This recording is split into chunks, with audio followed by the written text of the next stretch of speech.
पढ़ेंगे संसद। संसद पार्लियामेंट।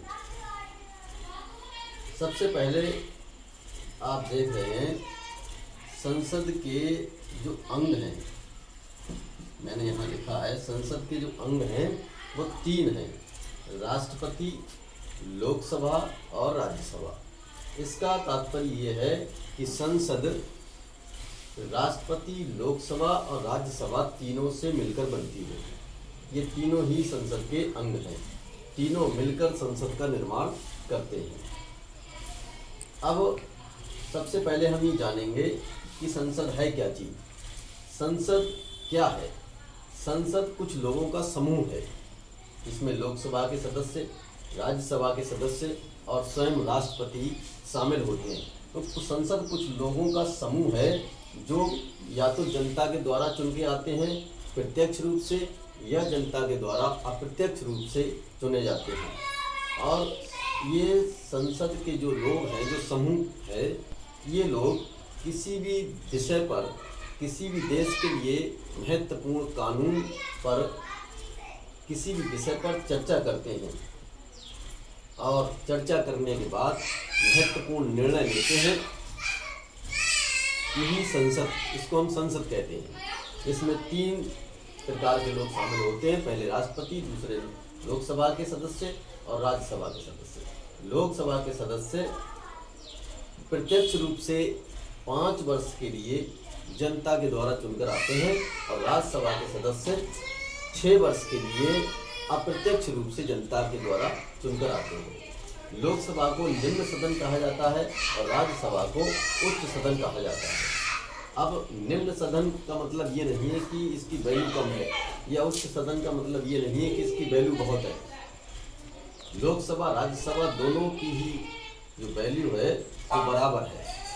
देश का कोई भी कानून लोकसभा, राज्यसभा दोनों सदनों में पास होने के बाद और राष्ट्रपति के हस्ताक्षर होने के बाद ही वो कानून बनता है और पूरे देश पर लागू होता है। अब संसद में देश के हर महत्वपूर्ण विषय पर या अंतर्राष्ट्रीय विषय पर चर्चा की जाती है। अब हम ये जानते हैं कि जिस दल की सरकार होती है, जिसका बहुमत लोकसभा राज्यसभा में होता है, वो आसानी से वह दल किसी भी कानून को बना सकता है, उसे लागू कर सकता है। लेकिन फिर हम जानेंगे कि संसद में फिर चर्चा की आवश्यकता क्या है, बहस की आवश्यकता क्या है। संसद में बहस होने के बाद किसी भी कानून की अच्छी बातें और बुरी बातें सामने आती हैं। विपक्ष के लोग उस कानून की कमियां गिनाते हैं और पक्ष के लोग उसकी अच्छाइयां गिनाते हैं।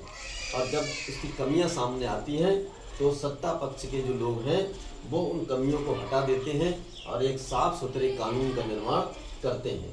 ये हमारी संसद की एक प्रक्रिया है।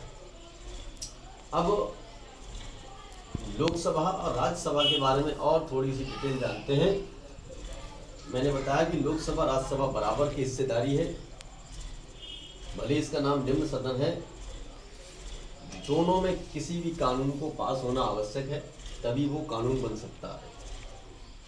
कोई भी बिल जब तक दोनों सदनों में पास नहीं होता तब तक वो कानून नहीं बनता है।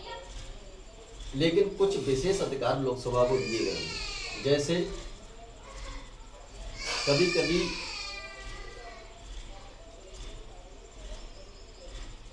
जो वित्तीय बिल आते हैं, जो बजट संबंधी बिल आते हैं, वो लोकसभा में ही प्रस्तुत किए जाते हैं और लोकसभा में ही पास होते हैं। और चाहे राज्यसभा उसे पास करे या न करे, वह बिल 14 दिन के अंदर अपने आप कानून बन जाते हैं। और अगर लोकसभा राज्यसभा में कोई विवाद होता है तो एक संयुक्त बैठक बुलाई जाती है और संयुक्त बैठक में जो लोकसभा का अध्यक्ष होता है वह अध्यक्षता करता है और लोकसभा के सदस्यों के द्वारा जो बनाया हुआ कानून है वो हावी रहता है और अंत में राष्ट्रपति उस पर हस्ताक्षर कर देता है और वह कानून बन जाता है। यानी धन विधेयक के संबंध में लोकसभा राज्यसभा से अधिक ताकतवर है। बाकी अन्य क्षेत्रों में लोकसभा और राज्यसभा बराबर की हिस्सेदारी है, बराबर है। हर कानून के निर्माण में राज्यसभा का जितना योगदान है उतना ही लोकसभा का है। अब हम आज के वीडियो में इतना ही पढ़ेंगे, लोकसभा, राज्यसभा और राष्ट्रपति, और आगे का जो है वो अगले वीडियो में आपको पढ़ाया जाएगा।